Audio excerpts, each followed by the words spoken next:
Hello and welcome to ConveyorWare's tutorial video number 2, Entering Inventory. Now that you have your company set up, we'll set up your inventory so you have items to sell. The first step is to log in using the login process you have used before, except now you are going to use the second username and password that were sent to you. Remember that the username and password with the A at the end of it is for administration login only. So find your user login information and enter it now. The first screen you come to will consist of a short list of options. Choose Main Menu, number 1. Now you will arrive at the Distribution System Main Menu page. Click on Inventory Menu, number 300, and you will arrive on the Inventory Menu page. Choose Work with Inventory, number 301, and arrive on the Work with Inventory page. First, we are going to talk about how to add inventory. Enter the company number. Remember that ConveyorWare is designed to support up to 999 companies inside one account, so you need this number to define which company you will be working in. If you only have one company set up, that company number will show up in the field. After you enter the company number, click on the Position by Stock Number field. In order to create an inventory item, you must first enter a stock number here. If your item already has a stock number that is used for distribution or sale, enter it here. If not, you will need to create one before moving on. Stock numbers can consist of numbers, letters, or a combination of both, and can include dashes. It is essential that the stock number entered here matches the stock number used elsewhere, such as eBay, Amazon, or in a store. This number, along with the description, will differentiate this item from all others. There will be an opportunity to supply additional numbers, codes, or descriptions for cross-reference, but for now we want to make sure that there is one unique stock number and description for each item in your inventory. After entering the unique stock number, click the Add F6 button toward the bottom of the page. You are now on the Add a Stock Item page. ConveyorWare has a very robust inventory tracking system, but for this tutorial, we will be covering the basics. The more in-depth aspects of inventory tracking will be dealt with in a later video. Remember that all of the fields that are marked with brown reverse type are required. The system will not let you leave this page until all the marked fields are properly completed. Here you can see where your company number is, and here is the stock number you entered. Now you will fill in the rest of the required fields. Start with a description. Keep in mind that it should be short, no more than 24 characters, but descriptive enough to differentiate it from all other products. If this item has a particular name, use it here. For example, Rolling River Skateboards stocks a board called Kicker. You may also want to put in a size or color to further identify the item. The next required fields are category code and class code. These numbers are used by the accounting software to track inventory. We will go into more depth about these two numbers in a future video, but for now we will go over the basics of how to fill these fields in. You can come back and change this information later if necessary. Both of these fields have this symbol indicating a drop-down list. Let's start with category. Click on the field and then click F4 Prompt to view the list. Once you see the menu, you can select the appropriate category. When you set up your company, the system creates categories and class codes automatically. Category 1 was set up to be a catch-all category, which can be used until you set up more categories, or it may be the only one you need. You will see that the next two line items are both Category 2.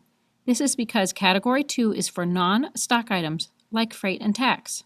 After selecting your category code for this item, click on Class Code and then click F4 Prompt to view the list.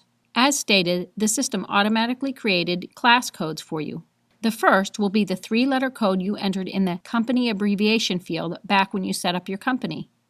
This is a catch-all code that you can use until you are able to set up other class codes if you need them. The second one is FRT, which is freight.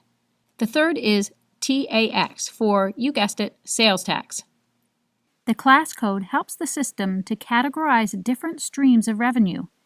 In this example, we have the RRS class code set up as a catch-all, but if we wanted to create different codes for different categories, such as one for boards, one for helmets, and one for accessories, then each type of product could be tracked more accurately.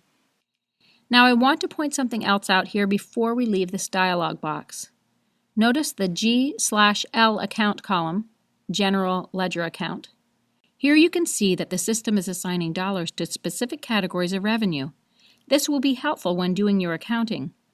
We will talk more about accounting features in a future video, but I wanted you to see how the system has already begun tracking and organizing information in the background. Now we move on to manufacturing code, which has one of these symbols indicating a list. Click on the field and F4 prompt to view the list. The system will have set up two manufacturing codes to begin with. The first is the three-letter code you set up to identify your company. The second code was set up by the system as ZZZ. This code should be used for non-stock items, such as sales tax, shipping, promotional items, such as a free sticker that goes with every skateboard order, or a free service like complimentary engraving. This manufacturing code should be applied when there is an item or service that is not inventoried. We will cover how to add new manufacturing codes in a future video, but for now you can use one of these two. You can always go back and change it later. The next is Country of Manufacture. There is a drop-down menu of country abbreviations that you can access by clicking on the field, then F4 prompt. Or if you know the abbreviation, such as US for United States, you can just enter it in the field. Now we have the UPC field. If your item has a UPC code and you will be using a retail-style scanner, enter the number here. If not, enter the stock number here. More about this in video number 5, Shipping and Order. The next field is Standard Pack and requires a yes or no answer. If you only sell this item as an individual piece, type in N. If your supplier sends you your products in a standard quantity per pack, answer yes and put that amount into the quantity pack field. The last required field is the NMFC code. If transporting by truck, you will need an NMFC code, which stands for National Motor Freight Classification. This code is a standard by which commodities are grouped into classes based on an evaluation of transportation characteristics. Once evaluated, a transportation cost can be assigned to the item. ConveyorWare has a default code of 85, which is a broad enough category to be used most of the time. However, by using the proper NMFC code, you can save money in freight charges.